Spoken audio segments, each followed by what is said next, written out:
अस्सलामुअलैकुम। मैं हूं आपका होस्ट उस्मान गफूर और आप देख रहे हैं sanitary and information channel. Cameraman Arshad के साथ मैं हूं आपकी खिदमत में हाज़िर और आज आपको बताएंगे कि पीपीआरसी के हवाले से मालूमात दी जाएगी कि एक आम आदमी अपने घर में किस तरह इन चीज़ों को इस्तेमाल कर सकता है और वो खुद ही फिटिंग कर सकता है। किसी प्लम्बर की उससे ज़रूरत नहीं पड़ेगी। अगर वो नॉर्मल काम या छोटे मोटे वो काम अगर करना चाहता है, उनकी अपडेट सारी आपको इन वीडियोज़ में। आइए देखते हैं कि इनका एक आम आदमी घर में कैसे इस्तेमाल कर सकता है। अगर आपकी एक वाशरूम की फ़िटिंग है तो आप उस फिटिंग को कैसे इस्तेमाल करेंगे, और एक वाशरूम की अगर आप खुद फिटिंग करना चाहते हैं और आपको कौन कौन सी चीज़ें इस्तेमाल करने की ज़रूरत है, आज हम आपको इस वीडियो में यही सब कुछ बताएँगे।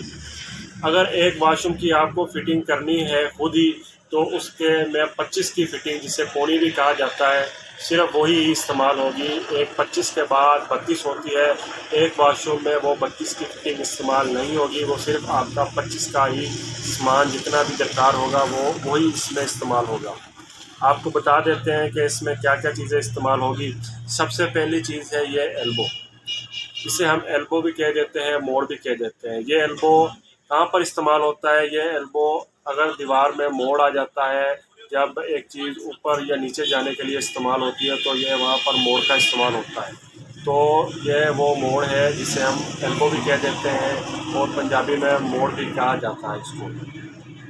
इसके बाद है टी का इस्तेमाल। जब एक पाइप जा रहा हो और उसमें से एक और कनेक्शन लेना हो तो हम टी का इस्तेमाल करते हैं, और टी का ये 3 सुराखों वाली को टी कहा जाता है। ये भी 25 की है। अगर आपने एक पाइप जा रहा है उसमें और एक और कनेक्शन लेना है तो ये टी का इस्तेमाल होता है। टी के बाद फिर आम रेगुलर सॉकेट का इस्तेमाल होता है। सॉकेट का काम है कि दो पाइपों को आपस में जोड़ने का काम करती है सॉकेट। ये 3 चीज़ें जो सबसे ज़्यादा इस्तेमाल होती है। अगर एक बंदा घर में खुद ही फिटिंग लेने के लिए आ गया है तो सबसे ज़्यादा इस्तेमाल एल्बो का होगा, उसके बाद टी का होगा और उसके बाद सॉकेट का होगा। इसके बाद सबसे ज़्यादा जो इस्तेमाल आता है 25 आदि। 25 आदि का जो इस्तेमाल है वो सबसे ज़्यादा बुश वाली आइटम में होता है। बुश वाली आइटम से जो मुराद है वो इधर पित्तल का जो चूड़ियाँ बनी होगी उसको बुश वाली आइटम कहा जाता है। ये जो है 25 आदि की एल्बो है, इसका इस्तेमाल इस फिटिंग में सबसे ज़्यादा किया जाता है। जब अगर आपने टूटी लगानी है तो ज़्यादा इसी का इस्तेमाल होता है। घर में जितनी भी आपने टूटियाँ लगती हैं तो यही सबसे आखिर में जो है यही चीज़ लगी होती है। इसके बाद कई लोग इसके बाद 25 आदि सॉकेट है जो कि यही काम करती है। जैसा कि मैंने पहले आपको बताया कि 25 आदि एल्बो काम करती है। इसका भी यही काम है कि अगर कोई आगे टूटी वगैरह लगानी हो तो ये आगे इस्तेमाल हो जाती है। और इसके बाद जो कि एक काम सर अंजाम देने वाली चीज़ जो है ये चीज़ है 25 आदि की। इसका इस्तेमाल वहाँ पर होता है अगर एक पाइप नीचे आ रहा है टैंकी से और आगे जा रहा है तो दरमियान में आपने टूटी लगानी है तो ये 25 आदि का इस्तेमाल होता है। ये भी बहुत ज़्यादा इस्तेमाल इतनी नहीं होती, लेकिन फिर भी इसका इस्तेमाल काफ़ी ज़्यादा होता है। इसके बाद आता है यूनियन का ज़्यादा इस्तेमाल जो होता है, पाइप्स जब टैंकी से नीचे आ जाता है तो उसमें यूनियन का इस्तेमाल लाजमी किया जाता है। टैंकी से थोड़ा सा टेढ़ी फासले के ऊपर इसका इस्तेमाल बहुत ज़रूरी होता है।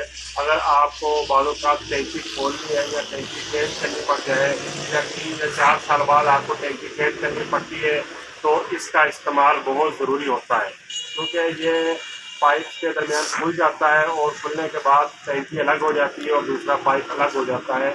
इसलिए इसका इस्तेमाल बहुत ज़रूरी है जब आप फिटिंग कर रहे हो। इसके बाद आती है 25 पोनी का एल्बो। 25 पोनी एल्बो ये भी बहुत ज़्यादा इस्तेमाल होता है। इसके अलावा 25 पोनी सॉकेट, इन दोनों चीज़ों का बहुत ज़्यादा इस्तेमाल होता है, क्योंकि ये दोनों चीज़ें अगर आपने दरमियान में हैंडल बार लगवाना है, हैंडल बार कहा जाता है इसको, जब आपने ये लगाना है, यानी कि अगर पानी को जब टैंकी भर जाएगी और आपको इस्तेमाल वो एक टैंकी नहीं करनी तो ज़्यादातर इसका इस्तेमाल किया जाता है या पंप के आगे भी इसका इस्तेमाल किया जाता है। और आपको ज़्यादातर ये जो चीज़ है 25 पोनी एल्बो, 25 पोनी साकट और 25 पोनी की, इन सब का इस्तेमाल ज़्यादातर हैंडल वाल लगाने के लिए ही इस्तेमाल होता है।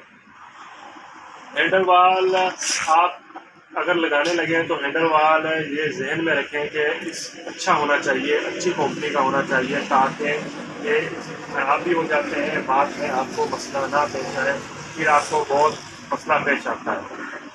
इसके बाद हैंडल वाल लगाने का जो तरीकाकार होता है, अगर आपके पास एक सॉकेट आ रही है, पीछे से पाइप आ रहा है, तो उसके आगे ये सॉकेट लगती है और सॉकेट के आगे ये बेरिंग लगता है। जब ये बेरिंग लग जाता है तो उसके आगे हैंडल वाल लगता है, और इन दोनों को जोड़ने के लिए जो कि इस्तेमाल होती है वो टेफलन का इस्तेमाल होता है, टेफलन टेप का इस्तेमाल। वो आप इसको इसके ऊपर चढ़ा के तो लगाया जाता है, तो आपकी फिटिंग तकरीबन पूरी हो जाती है। उसके अलावा आपकी एक बहुत इम्पोर्टेंट चीज़ जो होती है वो है गेट वाल। गेट वाल का इस्तेमाल बाज़ औक़ात टैंकियों के थोड़ा सा आगे ही इस्तेमाल लगाया जाता है, टैंकी के करीब ही करके लगा दिया जाता है।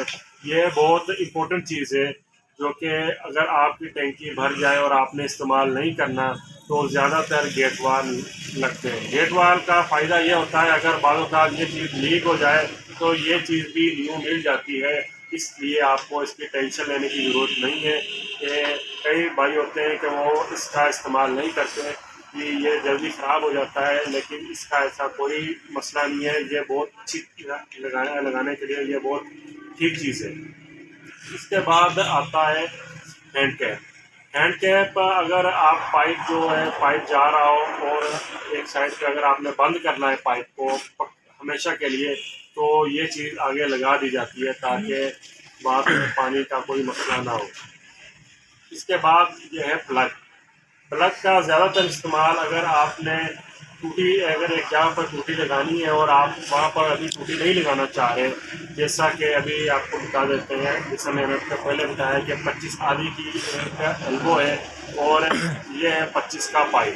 अभी ये 25 का पाइप अगर यहाँ पर आ गया है और यहाँ पे अभी आपने टूटी नहीं लगवाई यानी फर्जी तौर पर, तो आप इसके आगे ये ढक्कन लगा देंगे तो ये बंद हो जाएगा, और जब आपका दिल करेगा तो यहाँ इसके ऊपर आप टूटी लगा सकते हैं।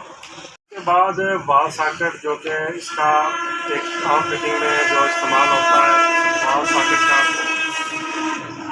वाल सॉकेट का इस्तेमाल जब आप एक टैंकी खरीदते हैं तो उसके आगे एक बुश लगा होता है, उस बुश में इसको टेफलन के ज़रिए लगा दिया जाता है, और टेफलन लगाने के बाद आगे इसके पाइप लगना शुरू हो जाता है। उसके आगे फिर यूनियन गेट वाल, जिस तरह हमने आपको पहले अपडेट दी है सारी, वो लगेगी। एक आम या एक बाथरूम की जो फिटिंग में कम से कम 3 से 4 पाइप इस्तेमाल हो सकते हैं। और आम ये गेट वाल जो है, ये गेट वाल ज़्यादातर शावर के नीचे भी लग जाता है। तकरीबन ये जो मैंने आज आपको बताया है, ये एक वाशरूम की टोटल फिटिंग के बारे में आपको बताया है। इसके लिए आपके पास एक हीटर होना लाजमी है, जो कि मार्केट में सस्ता मिल जाएगा, 2000 के करीब मिल जाएगा। वो आपकी कभी भी वो अगर आप ले लें तो बहुत अच्छा है, क्योंकि वो कभी भी आपको ज़रूरत पड़ सकती है घर में, तो आपको प्लम्बर को बुलाने की बजाय वो आप खुद भी ये काम कर सकते हैं। आज की वीडियो हमारी इसी टॉपिक पर थी कि आपको बताया जाए कि अगर एक आपके घर में कुछ खराबी हो गई हो या कोई मसला हो गया हो, तो वो आप खुद भी इस चीज़ को ठीक कर सकते हैं। आपको एक दुकानदार होने की हैसियत से मैं बताना चाहता हूँ कि अगर एक वाशरूम के ऊपर जो घर पे जो खर्चा आता है वो कम से कम 3 से 4 हज़ार रुपये एक नॉर्मल फिटिंग में, जो कि जिसमें आपकी टूटिए हर एक चीज़ जो पूरी हो जाती है, मुकम्मल फिटिंग कम से कम वो आपकी कम से कम 3000 तक वो आपकी अरेंजमेंट हो जाता है। अगर आपने एक छोटे से वॉशरूम की फिटिंग खुद करनी है तो ये इतना तकरीबन ख़र्चा आ जाता है। नेक्स्ट इंशाल्लाह आने वाली वीडियोस जो हैं उनमें आपको इन चीज़ों के बारे में और भी बताएंगे और भी अपडेट देंगे। तो पेंट के हवाले से भी मालूमात सारी देंगे और हार्डवेयर के हवाले से भी बहुत सारी मालूमात देंगे। इंशाल्लाह ताला आप हमारा चैनल सब्सक्राइब कर लें और बेल आइकन के बटन को दबा दें और बेल आइकन के बटन को दबाने से जो भी हमारी आने वाली न्यू वीडियो होगी वो आप तक बहुत जल्दी बआसानी पहुँच जाएगी। तो उम्मीद है इंशाल्लाह ताला नेक्स्ट जो भी आने वाली वीडियो होगी उनमें हम आपको जितनी भी आपकी नॉलेज कर सकते हैं आपको इंशाल्लाह बहुत जल्द आपकी खिदमत में मालूमाती वीडियो लेके हाज़िर होंगे। मुझे और मेरे कैमरामैन अरशाद को इजाज़त दें, इंशाल्लाह नेक्स्ट टाइम फिर मुलाकात होगी। अल्लाह हाफ़िज़। सब्सक्राइब कीजिए हमारे चैनल को और बेल आइकॉन को दबाइए हमारी लेटेस्ट वीडियो सबसे पहले देखने के लिए।